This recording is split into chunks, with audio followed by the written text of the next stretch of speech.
Mistakes aren't the problem, but ego-holism is.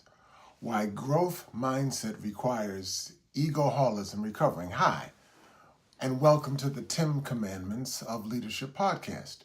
Here we educate, equip, and empower emerging leaders with God-thought leadership, and we present current events and newsmakers in the light of best practices from the Bible. In its January 21st article, 4 Growth Mindset Shifts to Succeed in 2026, Forbes.com names treat mistakes as education and treat them not as mistakes but as education as a critical growth mindset for navigating increasingly complex futures. The premise is quite simple but powerful. Effective leaders view mistakes as information, not as identity.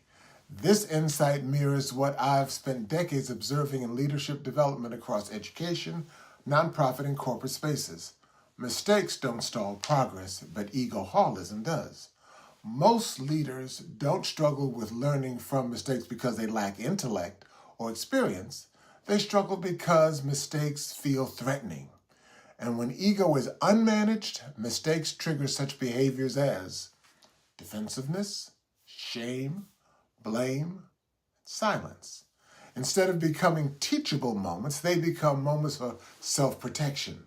And this is where the growth mindset language alone falls short, because ego-holism is that silent saboteur. Ego-holism occurs when our sense of self becomes distorted, either inflated or deflated. While an inflated ego resists corrections, a deflated ego collapses under it. Both reactions turn learning moments into emotional events rather than developmental opportunities. Growth mindset requires more than just optimism. It requires ego-holism recovering.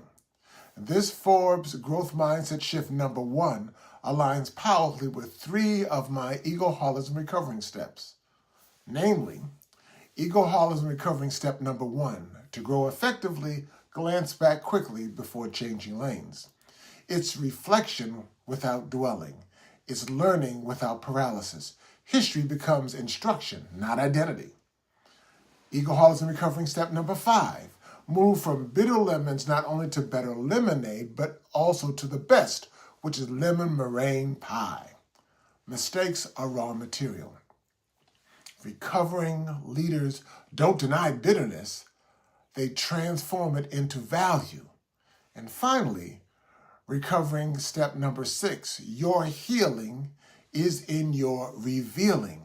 When leaders share lessons learned appropriately, learning becomes cultural and trust happens. What's the real leadership risk? Organizations don't fail because they make mistakes. They fail because leaders refuse to examine their egos and their ego responses to those mistakes. A growth mindset without ego-holism recovering is aspiration, but with it, growth becomes operational. Hey, thanks for joining us this afternoon for the 10 Commandments of Leadership podcast. In fact, first of all, join us each weekday for Tim Alston's Leadership Nuggets, educating, equipping, and empowering emerging leaders to manage ego problems in 60 seconds.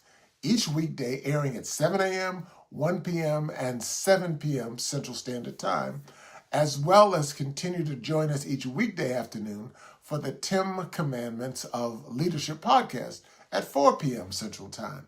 And all of these program episodes are available on Facebook, YouTube, and LinkedIn.